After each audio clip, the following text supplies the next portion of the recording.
Commissioner Langness, Present. Commissioner Cunningham, Here. Commissioner Gerard, Here. Commissioner Keene, Commissioner Miller, Here.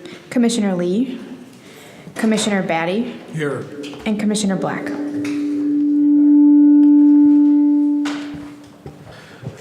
We ask if you're able to please stand and join us for the Pledge of Allegiance. I pledge allegiance to the flag of the United States of America and to the republic for which it stands, one nation, under God, indivisible, with liberty and justice for all. Thank you. Chair is looking for a motion to approve the agenda. So moved. Second. We have a motion and a second. All those in favor signify by saying aye. Aye. Opposed? Abstention? Motion carries unanimous. Chair is looking for an approval for the Planning Commission meeting minutes from December 13th, 2017. So moved. Second. A motion and a second. Any discussion on the motion? Hearing none, we'll call the question. All those in favor signify by saying aye. Aye. Aye. Opposed? Abstentions? Aye. The motion carries. First order of business tonight is a zoning text amendment regarding licensed residential facilities. Kraus Anderson is the applicant. Donovan, I assume you're presenting? Yes, Okay, good. It's all yours. thank you. I'd like to present the zoning text amendment with the applicant being Kraus Anderson. This is to allow licensed residential facilities within the multiple family district to be located in an existing single-family home. As the staff memo notes, this would include a deletion of the sentence, residential facility licensed serving more than 10 persons in an existing single-family home, from the multiple family accessory conditional use section, and then the insertion in the regular conditional use section of residential facility license serving more than 10 persons. Because right now, there seems to be some inconsistency with the zoning code that perhaps might have been overlooked in how things were brought together, but currently, like nursing home, for instance, is a conditional use in this zoning district. And also, if you look at the staff report, the city attorney also weighed in, noting that in one section of the zoning code, it says that these licensed residential facilities shall be allowed with the CUP in residential zoning districts, yet it's not listed as a conditional use throughout all the zoning district standards. And so that being something of the basic text of it, Kraus Anderson is the applicant, and they're not doing this out of the goodness of their hearts, though I'm sure they're all of good hearts. What they're interested in is actually having this property at the corner of Highway 61 and County Road 50 or Torrance 2nd Street be the site of a 60-bed mental teen health facility. Including your packet is the concept plan, which shows the facility, fronting Highway 61, and then with the existing stable and other areas behind it still remaining, with the idea that there would be equine therapy available for the patients. See, they've, but I also want to stress that this is not a site plan review, that Kraus Anderson sought to, give you a picture of what they would, what this zoning text amendment would allow, but currently, the ordinance itself is simply this, deletion and insertion within the zoning code. There's one element to this which may be a part of the discussion, which is in this case there would be a nonprofit operator and owner of this facility. And this site has been zoned multiple family since at least 2008. And with the expectation, I believe, that the city would also gain tax revenue from that significant site improvement that would be on there with the multiple family building. And obviously, it's kind of beyond Planning Commission purview to make, decisions based on kind of, tax revenue.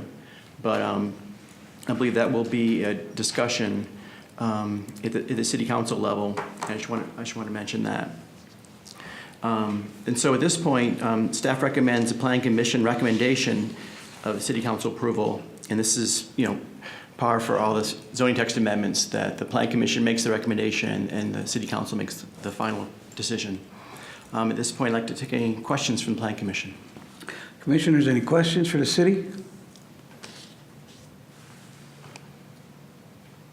I'll ask one more time. Any questions of the city? Excuse me. Outstanding job then, Donovan. Thank you.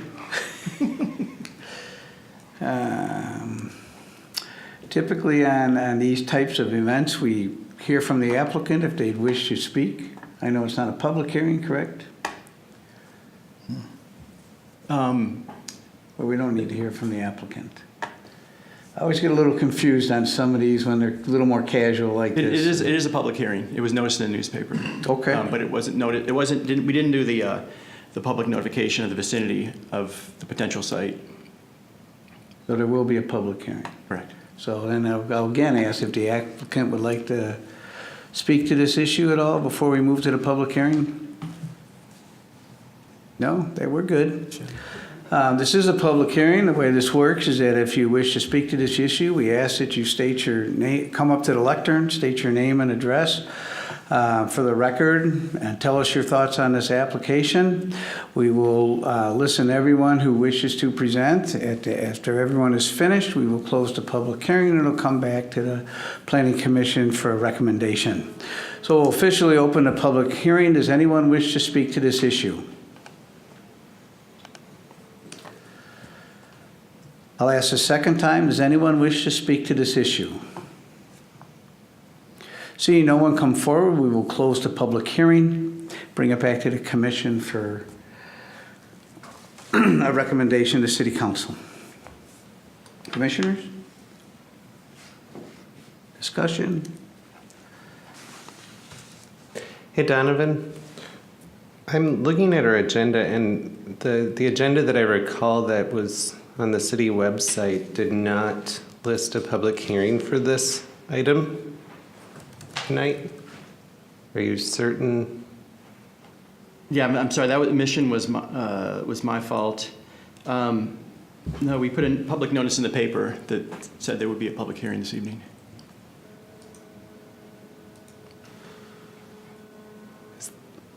So is there a, I don't know, a rough idea of what this motion should look like here? It's just we're just recommending, right? It's a motion to recommend. Correct. Motion to recommend the draft ordinance to amend the zoning code to allow the a multiple family zoning district to have the residential facility serving more than 10 persons be sited there, not an existing single family home. Not only, I should say.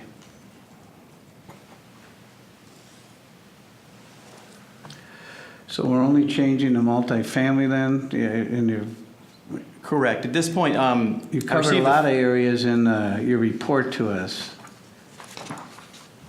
At least it looked like it.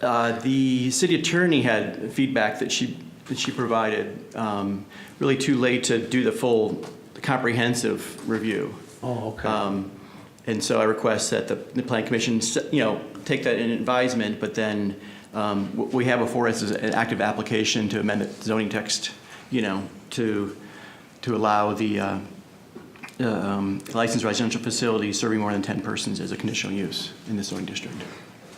Thank you for that clarification.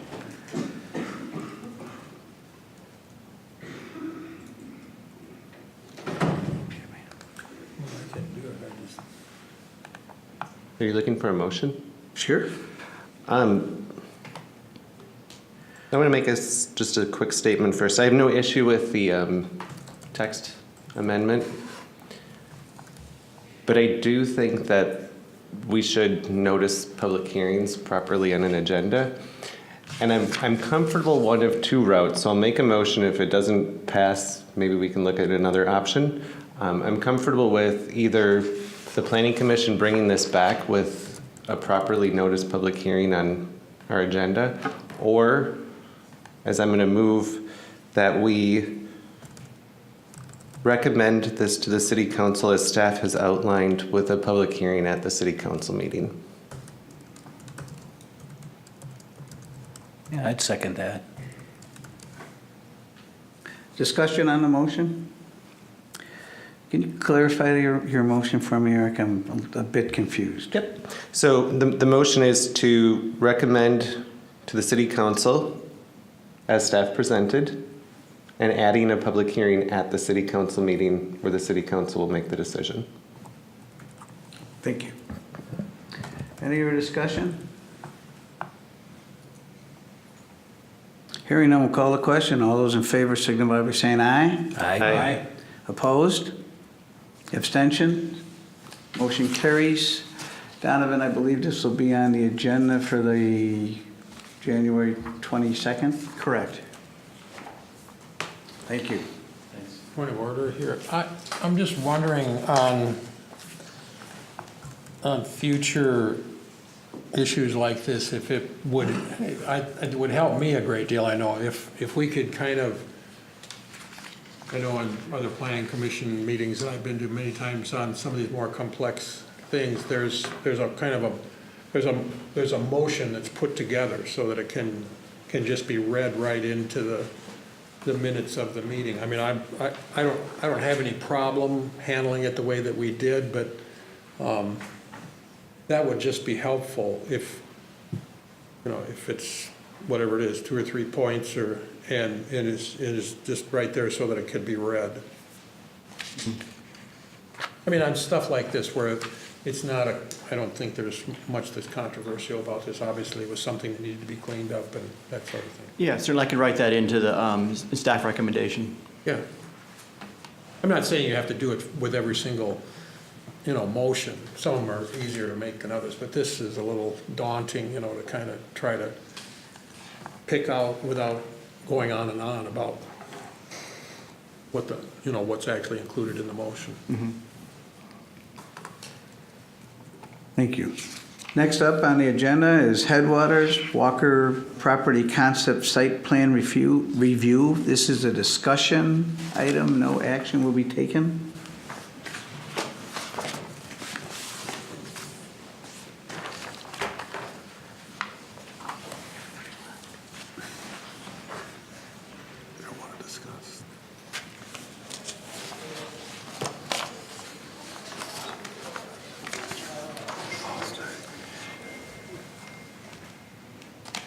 So thank you, Chair Gerard. That is accurate, and I'd like to reinforce that. This is a concept review. It's advisory for the applicant. And it's really a pretty multifaceted application. The applicant is Pratt Homes, and I have prepared a little bit of a project summary of this. First, the site. It's located just across Highway 61, north of the Headwaters, village area. It's on Forest Road, right across from the Headwaters Service Center and the Transportation Center. And this area is currently zoned multiple family. It's been that way since the Headwaters concept. And as such, as part of the PUD area, the zoning on it is both, for the actual concept plan, is both multiple family and industrial with Headwaters PUD and airport overlay. Roughly, both of the projects have some of the similar number of units, project area, net density. is about similar, and that's consistent with comprehensive plan densities for the MXR1 zoning district. The actual concept itself would require a zoning map amendment, as well as a comp plan amendment to change that area that's currently industrial, which, based on the two concept plans, the second one, townhome, was submitted this morning, so that is new to you, and that's the paper copy is at your desk. But this rezone area could be either 4.1 acres or 4.3, and it's the introduction of residential use into the industrial zoning district where currently there's not an allowable residential use. So that's the comp plan amendment piece of it. And then, of course, because that's not complex enough, that the city-owned land would be the subject of a land swap with this area that Mr. Pratt owns up here that's currently undeveloped and adjacent to the Fenway Fields for that 4.1, 4.3 acre area, where a good number of the townhome villas or twin homes are located. And so this is the site plan you received in your packets. It's single family, and what we're reviewing is essentially the residential part of it. That this is all multiple family. We're expecting a site plan review for a 4-story, 45-unit apartment building later this winter. And so but that will be a site plan review according to the Headwaters PUD. But this is the piece that we're looking for the concept review feedback on. So there's a single road accessing it with here's something of a kind of a circle to access all the townhomes there. And also part of the Headwaters PUD is a trail that leads from Forest Road up into to the Headwaters area. And it's not so visible here, but it does exist, leading up to that vacated road section. And that would be a 10-foot wide trail. And the setbacks, lot sizes, lot widths, it's a bit narrower than the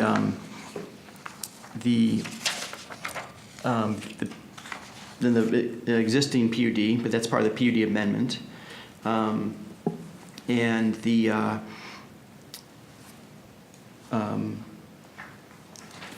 spacing between the structures is 15 feet, which is consistent with the Headwaters 9th townhome villas. The staff concerns currently relate to this area, the configuration of a trailhead and a vehicle turnaround, or and then also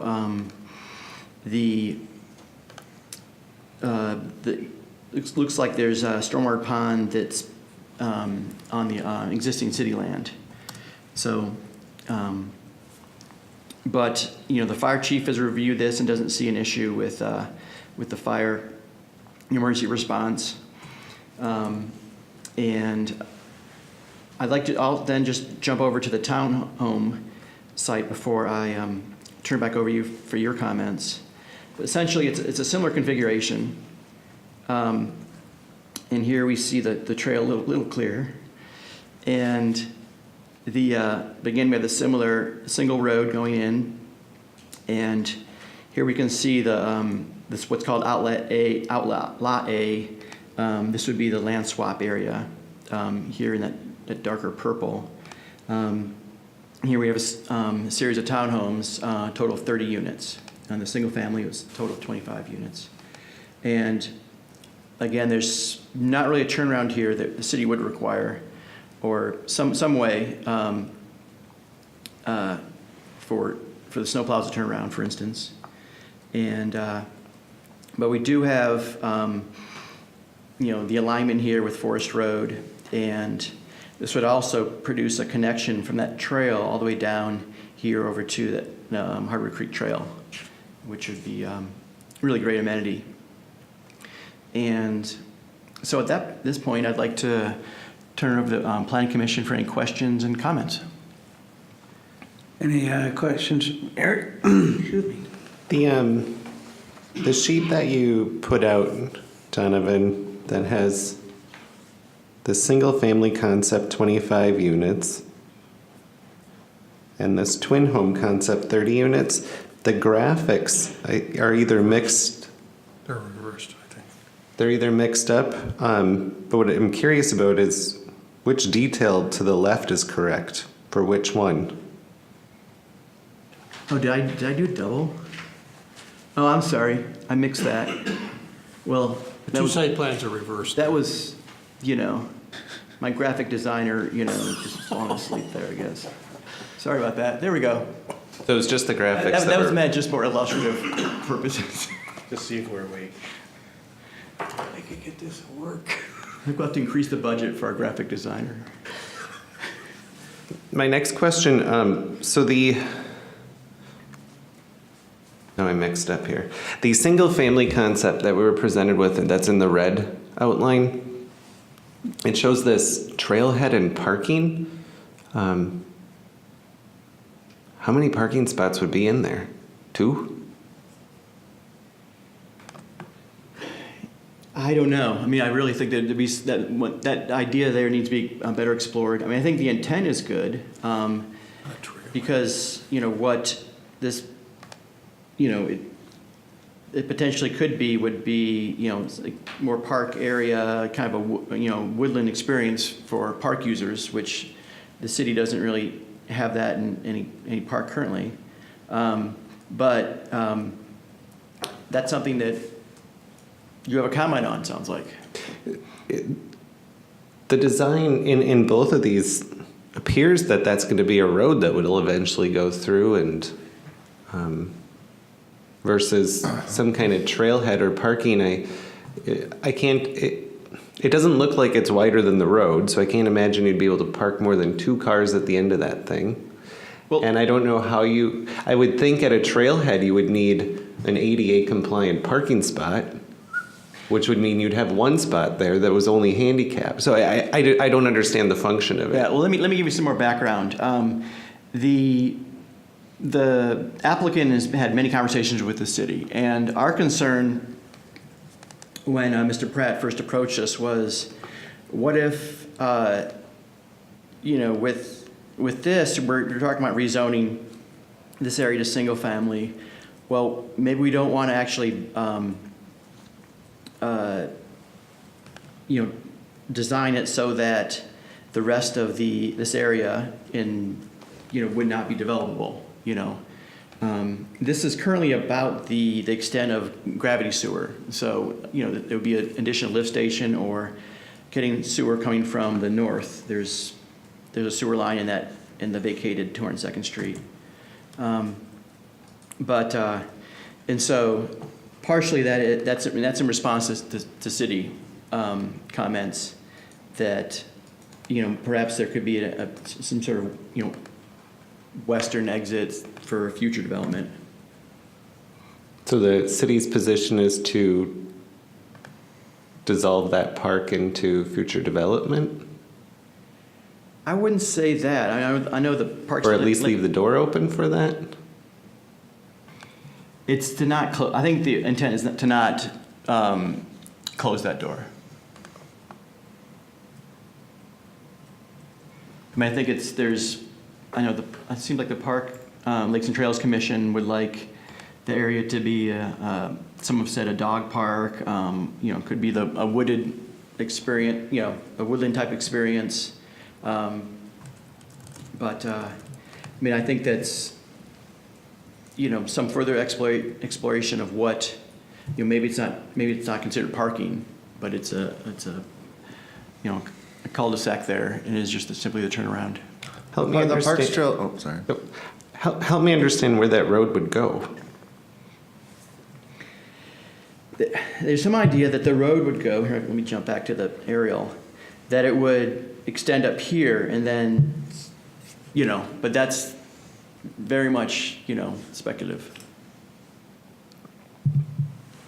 The Parks, Trails, and Lakes Commission recommendation initially to the council, when they reviewed it, was to incorporate the balance, the undeveloped portion of what previously was known as the Woodland Preservation Area, to incorporate that into Fenway Park. However, it's ultimately developed in the future.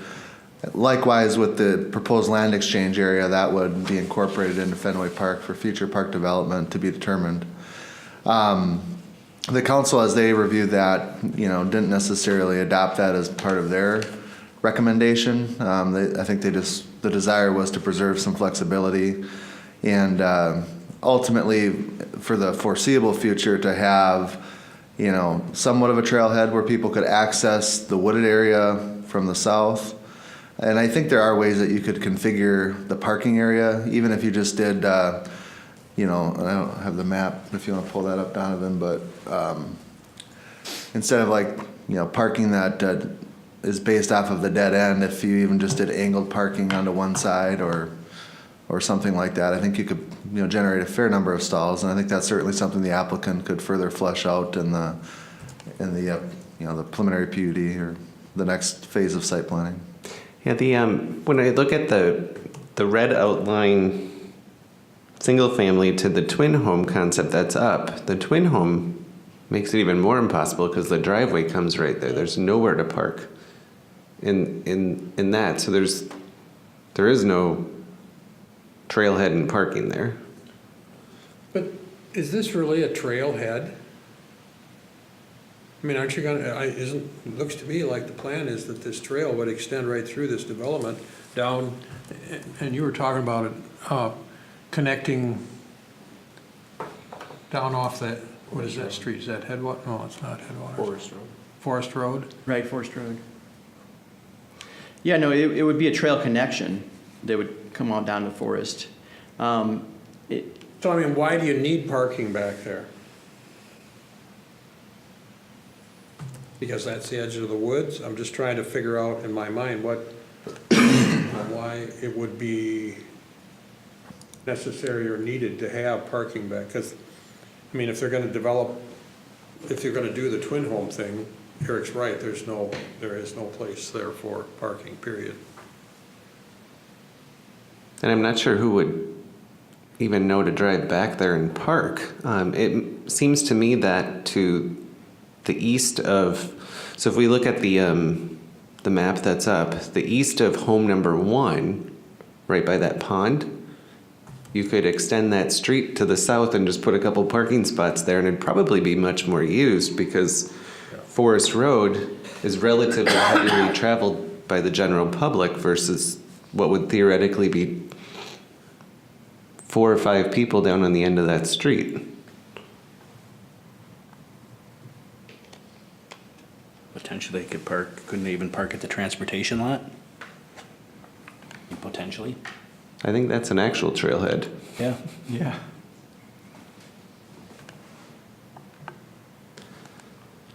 I think generally the idea behind this is good. I'd like to see more residential demand for commercial use of the headwaters area that is kind of fallen behind on development since the major housing projects vanished at the downturn of the economy. So I like the general idea of this.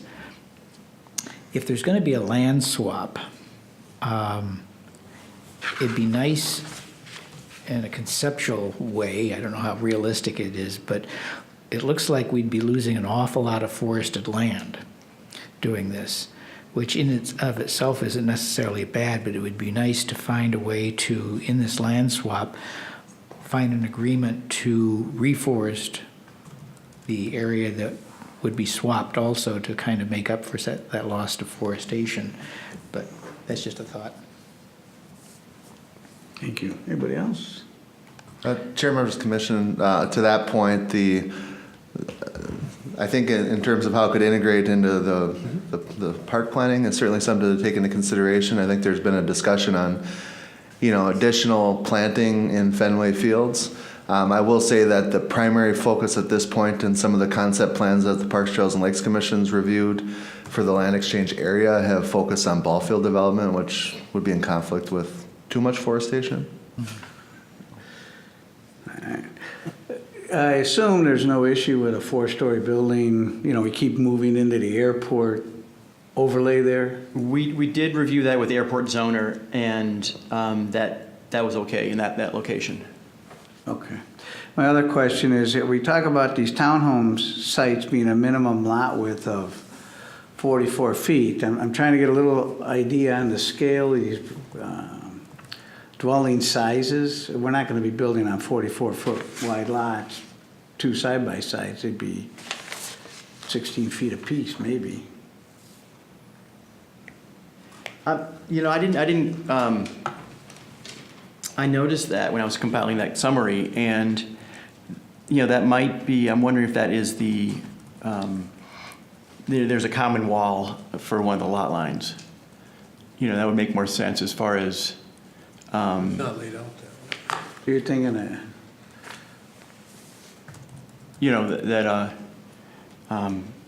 They can do a lot split like between 5 and 6? That kind of the thought there? If I understand what you're telling me correctly? Yeah, because to me, Dave, can you correct us, help us on that one, David? David Hempel from the applicant's engineer can answer some questions for us. Good evening, David Hempel from Westwood Professional Services. We're the engineers and land planners working with Mr. Pratt. Mr. Pratt apologizes he's not able to make it tonight. He's out of town. I threw a curveball at Donovan this morning by throwing the twin home plan here at the last minute. Mr. Pratt is looking for an end user out here, and he is discussing 2 possible housing products, villa style and then also twin home style. My understanding of the twin home here they're connected units with a 0 lot line.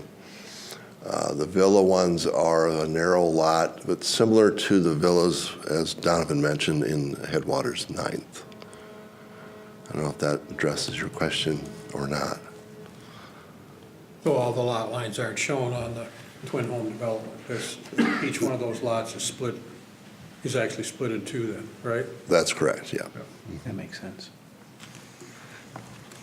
So based on what you're kind of drawing, either on the single family or the twins, are we looking at 2-car garage, 1,200 square foot, single stories? We always like to know a little bit more than you need to present. Certainly, and at this point, it's difficult for us to. They give us a footprint of the building. It would be a 2-car garage. They'd like to try and get 3 cars where they can. It would be a single-story slab on grade. 1,200 to, I believe, their 1,700 is square foot range. Thank you. Other questions for the applicant? Thank you. We may have more, so you may want to take a front row seat. I'll do that. Thank you. Any other questions for Donovan or the applicant? Comments for them? Input as they move forward, which I believe is what you're mainly looking for? So I'm curious what the extent of what we should discuss or comment on here. I mean, is the land swap, I mean, is that a done deal? I mean, is that obviously that has to happen to make this work? I mean, that has to happen. I mean, I think what's before you is concept plan, the overall density, the land use. I mean, there's a zoning map amendment here that's part of it. I know, Commissioner Miller, talked about perhaps some, less forest being used, in this development, as part of the land swap. The access, the overall design, like you mentioned, the some explanation of what the trailhead could be, or some,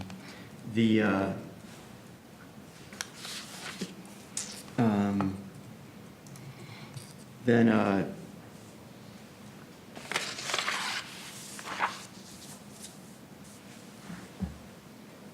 you know, like I'd mentioned how, you know, in my review, how these seem like they would be rather confusing in the future for property owners. You know, you could talk about lot line, you know, lot design, and some, you know, just general, well, what do you think? And, you know, if this came before you as a preliminary plat, you know, would be something that you could look favorably upon? But obviously you're not at that point yet, but, you know, you can keep in mind, like, you're providing some feedback now that could really assist the applicant in the future. So if you have concerns, it's you know, it's good to express them. Paul, I have a question. Donovan, would both options, or maybe the applicant can answer, would both options be townhouse type situations where there'd be maintenance, snow, lawn care? Would there be covenants and conditions and restrictions on these properties, or are they designed for anyone? Are they designed for, you know, potentially seniors or 55 plus neighborhoods? Would there be any restrictions like that, or? What are your thoughts and ideas regarding that? They wouldn't be just single-family homes that you're just going to sell to anyone, or what are you thinking?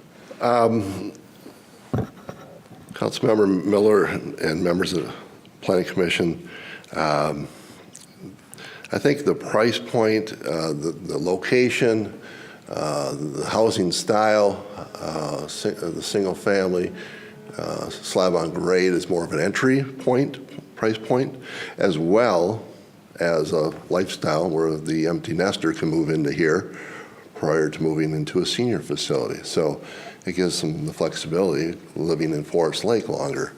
The question regarding the homeowners association, they would be in a homeowners association. So you wouldn't have covenants or conditions that it's a 55 plus or a 50 plus neighborhood? I don't believe so.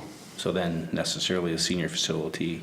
So your apartment across the street, potentially, is that what it's destined for, a senior facility, or again, entry level? I unfortunately can't address that question. The main reason I ask that is on your single family concept with your curved driveways. Seniors don't like those much. They usually have a tendency to drive off their driveways and up into the neighbors' yards. And that turnaround up on the end up there, without it being wide open, would be a little bit of an issue. There'd be people driving over the mediums and smashing their cars up if it was seniors. And these are the feedbacks that we... Or myself. Yeah, this is the feedback that we appreciate hearing from you, so we can take that into account going forward. What is the thought on the single family with those, for the most part, fairly diagonal to the street lot lines where they're getting almost like a L lot? I think the intent there is to mix the type of front-loaded and side-loaded garages, so you don't have a similar garage theme all the way down. It gives kind of a flexibility. Also, the lot depth of those units are fairly long, and if you straighten them out, it would protrude further into the forested area. So that's just a way to get a bigger backyard. What are we working with there, Donovan, for what's the ordinance on backyard in a setup like this? Because, I mean, you're not doing it, I mean, you're not showing it that way on the twin home development. You mean what are they proposing as a setback? Yeah. Oh, it's 25 feet is the setback proposed in both these concept plans. I believe the rear yard is 30 feet. 30 feet in the rear. In most cases, there's some corner lots where that's 20, you know, on this, what we'd call a side street.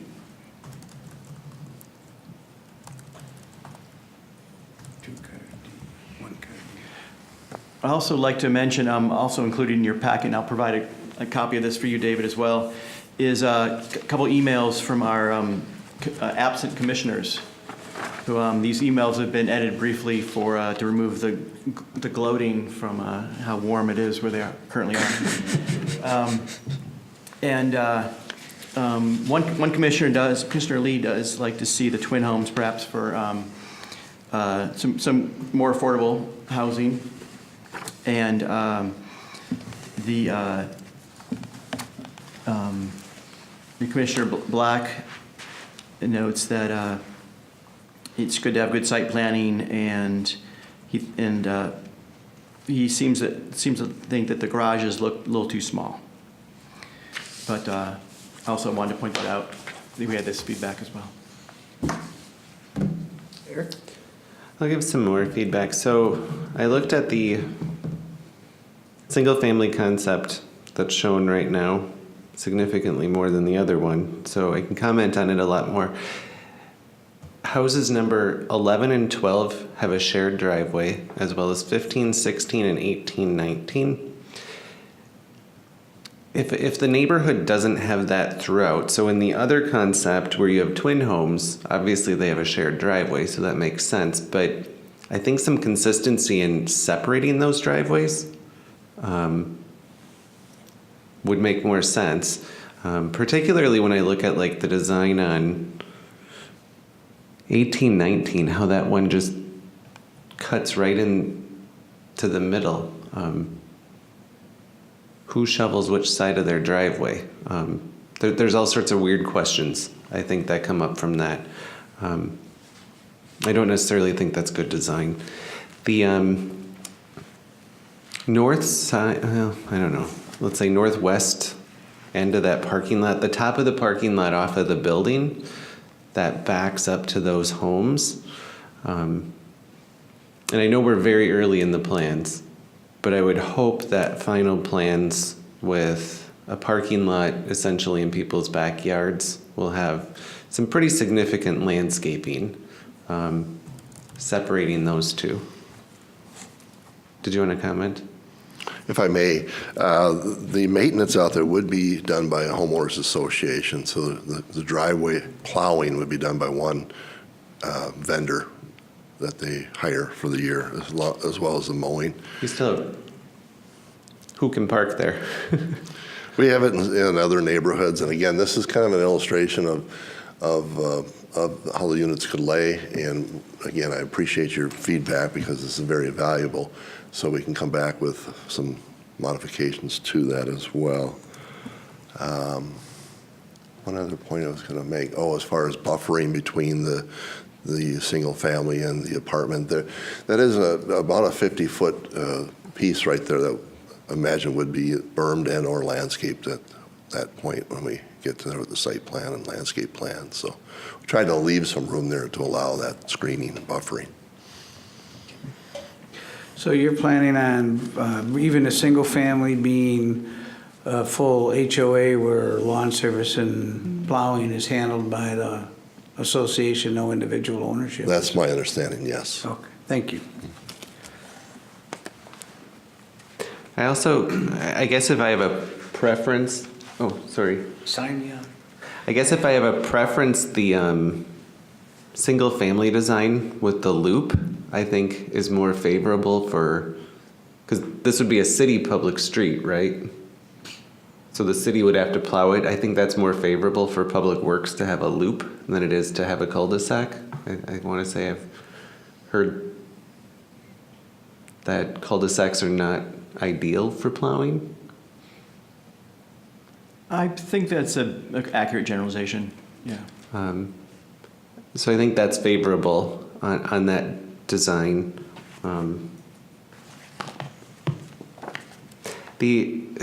And this is more of a much more broad thing.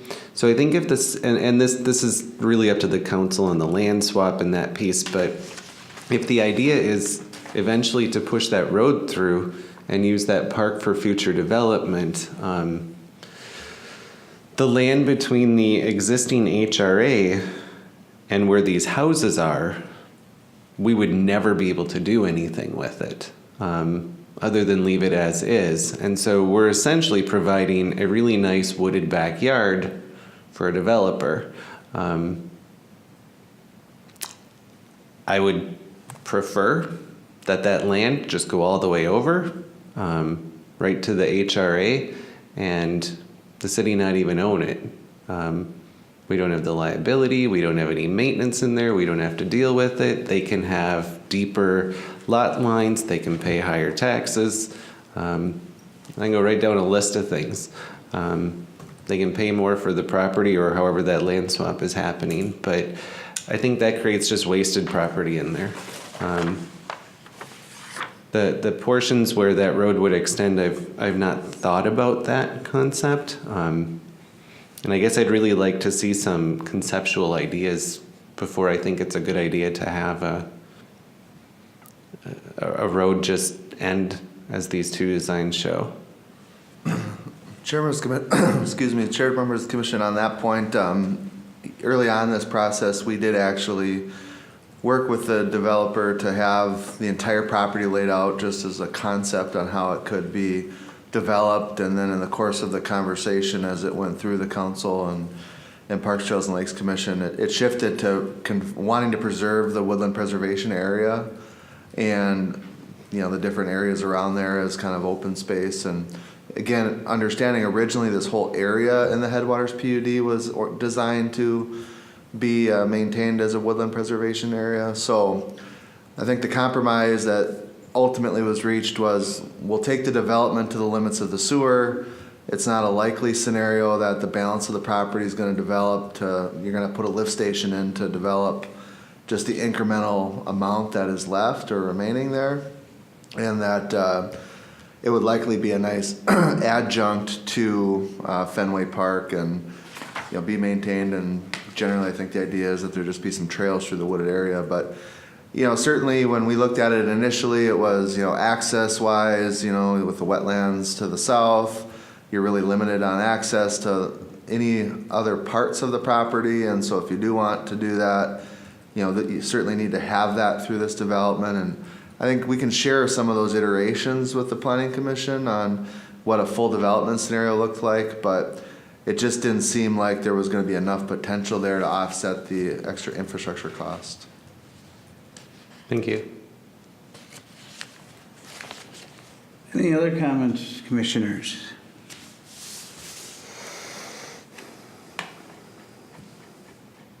I mean, is there, do you think that the developer, that Len would have a preference on which way to go with, whether to go with twin homes or the single family dwellings? Jay?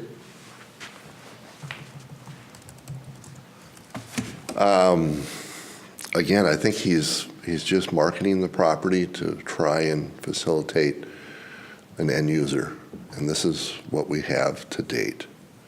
And so we've kind of. So you're Yes. There isn't one that's Locked in, no. or even leading the pack. At this point, we just have their building footprints that we put on here, and we wanted to see what kind of yield we could get and hopefully present something that would meet with the city's ordinances and likes. So Chairman's Commission too, I think a point that maybe hasn't been discussed tonight, you will likely, I think the idea here is to get a concept in front of you so you can see how the entire property could develop. And you know, realizing that there's been a lot of discussion and actually some adjustment on the part of the developer in terms of the roadway orientation. Initially it was more orientated, I think you can see it in the single family overlay, but it was more orientated toward, you know, driving along the edge of the airport there and single fronting the development and so on.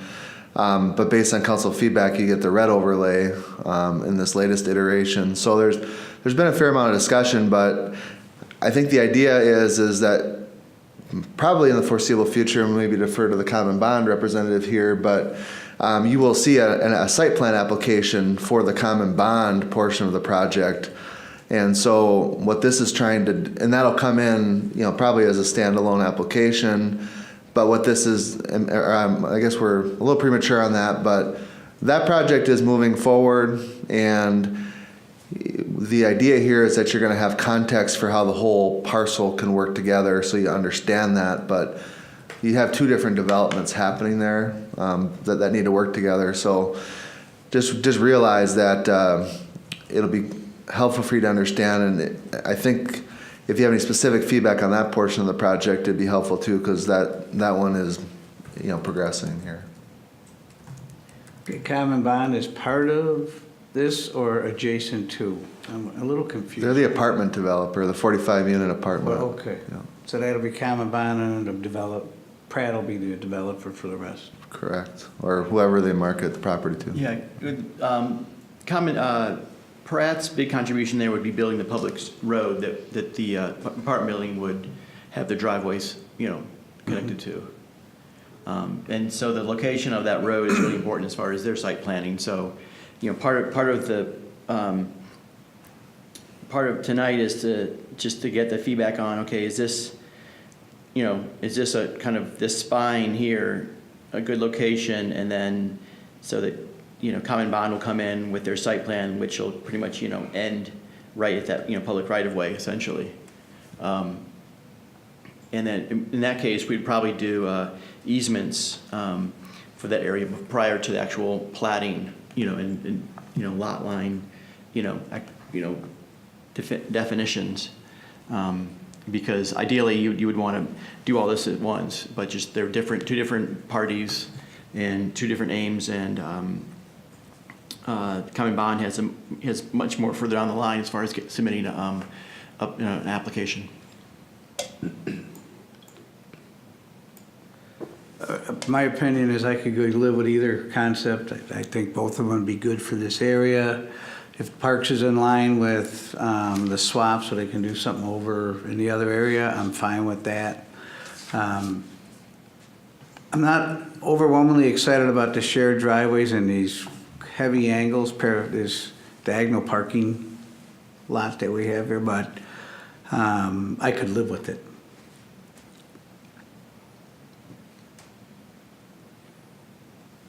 Any other comments, commissioners? Well, I have no problem with the general overall concept of, these two types of housing here. I think that's fine. Obviously, we've got some wetlands and things, that pond and stuff that they have to work around, but I think that's fine. I don't understand this whole trailhead and parking thing. It doesn't seem like it makes sense to me. I don't know what the point of that is. It's really not a trailhead. A trailhead is, to my mind, is where a trail starts, or I guess it could be a major, point onto a trail from a different type of infrastructure, like a road or something like that. But I don't, and it wouldn't bother me if just the parking for that was down. There's all kinds of parking. There's that park and ride and the library. I mean, there's all kinds of parking spaces or places to park down there. So if somebody's going to hike, going another 200, 300, 400 feet isn't going to bust the deal for them, I wouldn't think. I share the same concern about this angled. I don't object to the single family dwelling, but some of that seems a little convoluted to me. The bunching of that stuff together around the curb, and particularly that it probably can work everywhere, except it just seems really tight around that. I guess it would be northeast corner of the site there, where we're going around the end of that loop there. It just, to cram all 6 or 7 of those driveways in there and that on that curve seems, I think they can do better than that. And I realize this is a first go at it, and you want to maximize the use of you want to maximize the number of lots there, but I'm not convinced this is the best way to do it. But that's not a deal buster for me. Anybody else? Here? One more comment. I don't think anyone talked about it. The apartment layout, I like it. So I would like to not see that changed. I think the parking lot behind it and the apartment kind of by the trail and how the street goes through there, I think that design setup is good. So I think it's good to mention those things too, so they don't change. Very good. I think we've pretty well wrapped it up. Any other questions by the city or the applicant? I just want to note just a final thing. There are extensive drainage and utility easements on there that we'll have to, as we get deeper into the design phase, we'll be addressing those. But can't those just be, Some can be vacated, but some serve environmental purpose for water storage. so at what point does that happen? That would be as part of the project review and approval. Okay. Would be formally vacating those if it works. Thank you all for your input on this issue, this application. Thank you. for coming. We move to the other part, and before I ask any of the commissioners if they have any other, I have a few items tonight. Number one, Steve is leaving us after tonight's meeting. So on behalf of the city and myself, I think you've been a great addition. I do appreciate the little hints and nods at moving along or do whatever I should be doing. So just on behalf, thank you very much for your service and your effort here. And you're welcome to say a few words. I'll just add that I've enjoyed my multiple terms on the commission, and my impetus for moving on is basically to allow the commission to evolve and develop as we look for more people to become involved and different people to become involved with the plans of the city. I've been here a number of terms, and my initial intent was only to be here for 1 or 2. I've enjoyed working with staff and working with other commissioners, enjoying my time on here, and as my wife and I find more and more pressures in the caregiving side of life with family, it looks like our pendulum is swinging toward more demands in that area, and so everything works out pretty good that the term is coming to an end. At the same time, our other demands are coming up. So thank you very much. Thank you. Along the lines of terms coming up and size of the commission, or I believe there's a workshop to discuss reducing the size of the planning commission down to 7 members, if I understand it correctly. Yeah, I think that'll be at the workshop next Tuesday evening. And so the council will, it's had a real brief discussion on that issue, but there are currently, if there's a time to consider that issue, it'd be now, because you wouldn't be displacing anybody because you have 2 vacancies at this point. So I believe Tuesday evening at the workshop, they'll have that conversation. And if they do that, it would require an ordinance change. And if they don't, we probably need to start working on appointing some folks to the commission here. So personally, I don't have any issue with going 20. I mean, when the city and the town merged, I think there were 15 or 16, and it was tables set up on the sides, it was just humongous. So I personally don't have any problem with going on to 7. If the other commissioners have an opinion. So what is a quorum? What is a quorum? Is it Before. Does it vary on this? Why is it 4? I mean, if we're 9, why is it 4? Why is it not 5? Well, in the case of a 9-person commission, that is correct, it'd be 5. But when you reduce it to, if you do reduce it to 7, then your quorum is 4 at that point in time.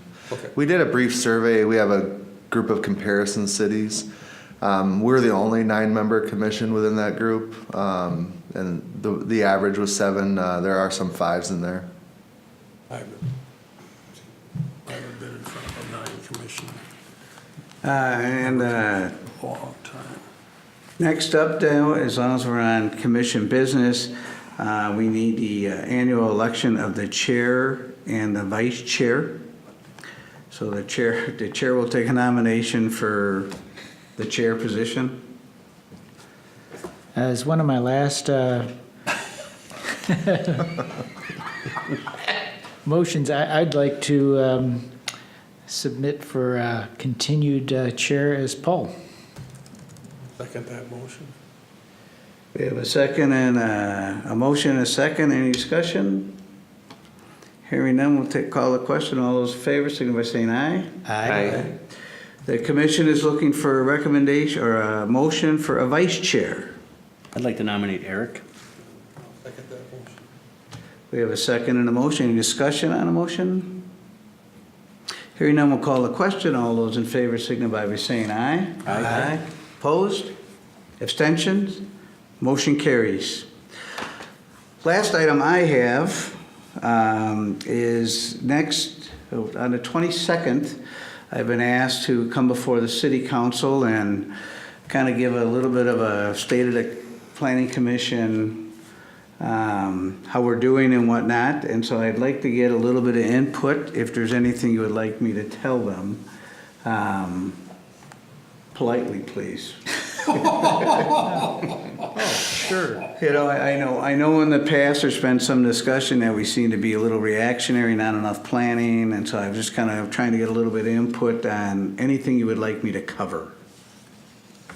I'll mention one thing I think that's really unique to Forest Lake. I don't know of another city in Minnesota that does it, that has a city council that trusts their planning commission to make final decisions. I think it empowers us. It makes us more responsible. I think we're a better commission for it. I think we look at things maybe a little deeper than other commissions might. And I would highly encourage we continue that and thank the council for giving us that power that they're, quite frankly, elected to do. I would extend on that to make sure that I think part of the reason for that is the fact that we've been able to attract volunteers, basically, people from the community, with a high level of skill and knowledge on this commission. And I think I've never been more impressed with a set of skills and depth of knowledge on a commission like this before. And I think that the fact we've been able to draw those people, retain them, and make use of those skills and those resources, I think that's led to the type of commission that a city council can have a lot of faith and support for. So I hope we can continue to do that. You know, I'm one of those voices that has complained about just being a reactionary body, you know, but I will have to say that at this point in the game, you know, having the comp plan review, you know, and that being part of that process certainly scratches your planning itch, you know, and I'm glad that we're a part of that. It's been fascinating to me because I think it's caught if nobody else, I believe that the interest on the part of both the the planning commission members and other members, private citizens in the community here, I think it's caught them a little bit by surprise, the amount of interest and input that there's been from those people. I know I was part of and am still part of a small group, you know, basically an independent small group that's just made up of people, you know, that are members from planning commission, city council, and that sort of thing. You know, you have to always watch the quorum, you know, thing on that, and they do a good job of it. But there's been a lot of interest in that, and I think that's very healthy. I'm looking forward to see how this whole thing synthesizes here and comes together in the actual new comp plan, you know, and how the things that have been discussed and talked about, how those, you know, how much, I'm enough of a realist to know that everything isn't gonna filter into the, you know, end up in that comp plan document, but I'm just fascinated to see how that actually comes together. So, and it's interesting to be a part of that. I'm of an age personally where, you know, 10 years from now, I'm not going to be here. You know, I know you, Paul, you've been through a couple of these. This is my one shot on that. You know, I'm not going to be, you know, I won't be here 10 years from now to do it again. But and I'm neither bragging nor complaining. I'm just stating a fact. I'll also add that there's another component to the success of the commission and the way it's developed is a really good working relationship with staff, with the city employees, with the communications that have gone on between both parts of the group. And I am highly supportive of the people that we have on the city staff and the way that they've developed things and done their job and the way everybody has communicated between the two groups. I can't be more supportive than I am with the Forest Lake staff. I think the city has an extraordinary future ahead of it, a lot of potential, a lot of great resources, and I think the people that are driving it forward are outstanding. It's just been a fun ride. Anything else you'd like to tell me? Your Honor, I don't know if the commission wants to develop a perspective on this, if it's something that would come up in your comments to the council. It is being discussed at the workshop, but, and by the way, thank you for the kind comments about the city staff. You're correct in that they do an awesome job. The council and the rules will be discussing the rules of procedure. One of those elements that they're going to talk about next Tuesday is the opportunity to participate in city meetings remotely, you know, via FaceTime or some similar video conferencing service. And so, as you know, we've got a few people that like to, you know, go to better climates in the wintertime, and who can blame them, right? But if you have feedback on, from your perspective, the pros or cons of that, allowing that opportunity or option, certainly that'd be something to pass along to the council as well. I'm glad you brought that up. I mean, it's part of our culture now, you know, and I think we need to look at that sort of thing. I would hope that they do. I probably, you know, and I mean, there's going to be other things here as well that are going to come up that are going to be culturally related and technology related. I mean, because things are happening very quickly, and I'm not a bleeding edge guy that just wants to run out and, you know, latch onto every brand new technology the instant that it happens. But I think when something becomes a tried and tested, I mean, this idea of video conferencing, and we do it on a regular, you know, in my business, we do it on a regular basis, and it works. And it, you know, I mean, is it exactly the same as being there? No, but it works, and it allows communication and input, and you know, and I know that, I mean, Gary texted me, you know, during the meeting here tonight, you know, and apparently there's something wrong with the video feed, so it's not, apparently isn't working tonight. But I hope we do at least, you know, discuss things like that to see if there is a fit and a point where that can be inculcated into, you know, kind of who we are and what we do. I think it's only to our advantage if we can do that. I'm not opposed to it. My opinion is, though, is that it should be occasional use.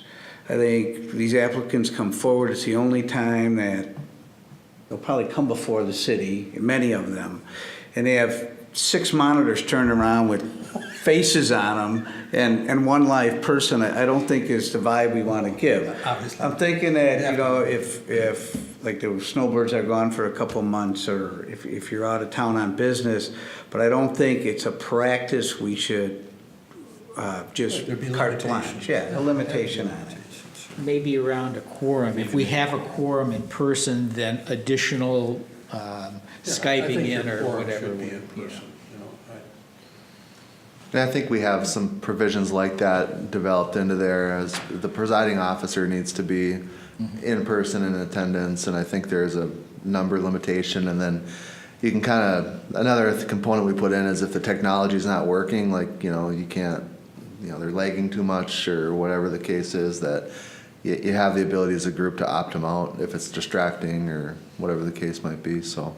So does the chair get a mute button? I don't want to listen to that guy anymore. Opt him out.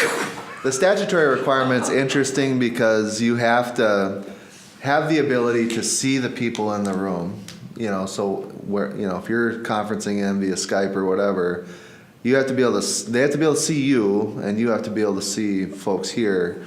And so there are some technology adjustments we'd have to make here, not super material, but there's that requirement, and there's also a requirement that the person, wherever they're at, has to post and actually be in a publicly accessible location in order to participate. And so that's just a creature of the Minnesota state law and how it works. But So would they have to go to like a library or? yeah, or welcome the public into your house in Florida or whatever the case is, So Be down by the pool, they'll all be sitting poolside. Clubhouse at the golf course?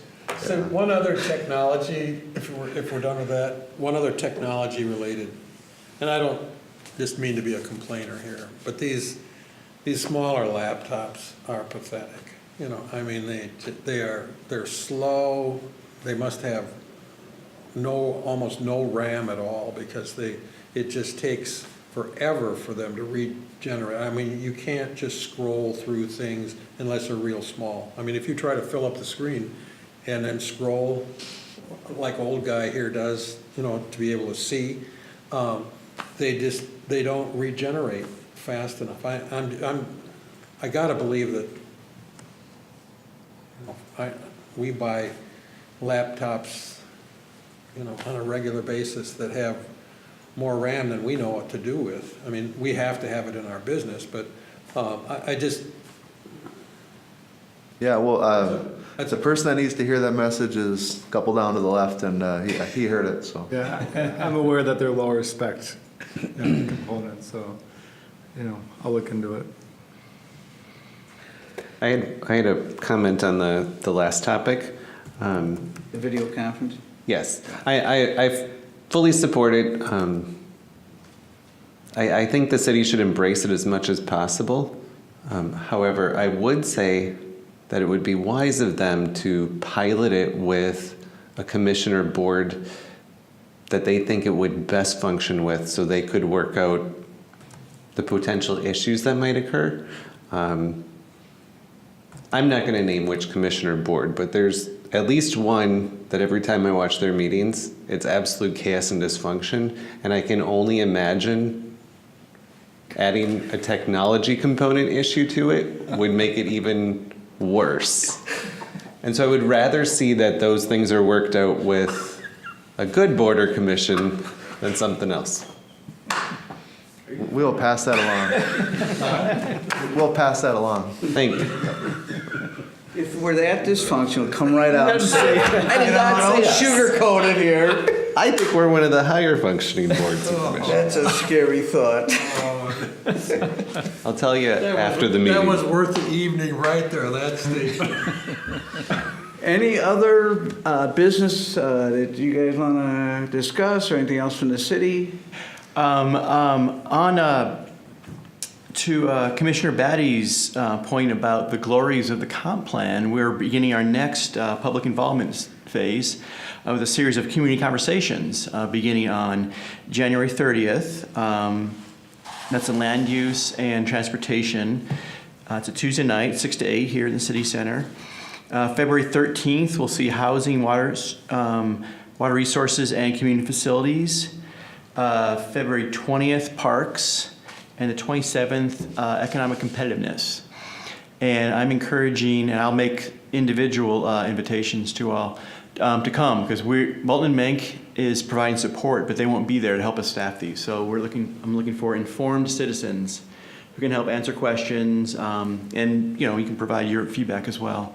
But all these meetings take place 6 to 8 p.m. At the City Center, up in the upstairs community room, and I'd like to see you there. And as we continue this comprehensive plan update journey. And also, I want to say thank you, Steve. Really appreciate it. Hearing nothing else come before, the chair's looking for a motion to adjourn. So moved. Second. All those in favor signify by saying aye. Aye. Opposed? Abstentions? Unanimous. Thank you all for your participation this evening. There's 2 mistakes on the agenda. We really do appreciate you coming in today, Steve.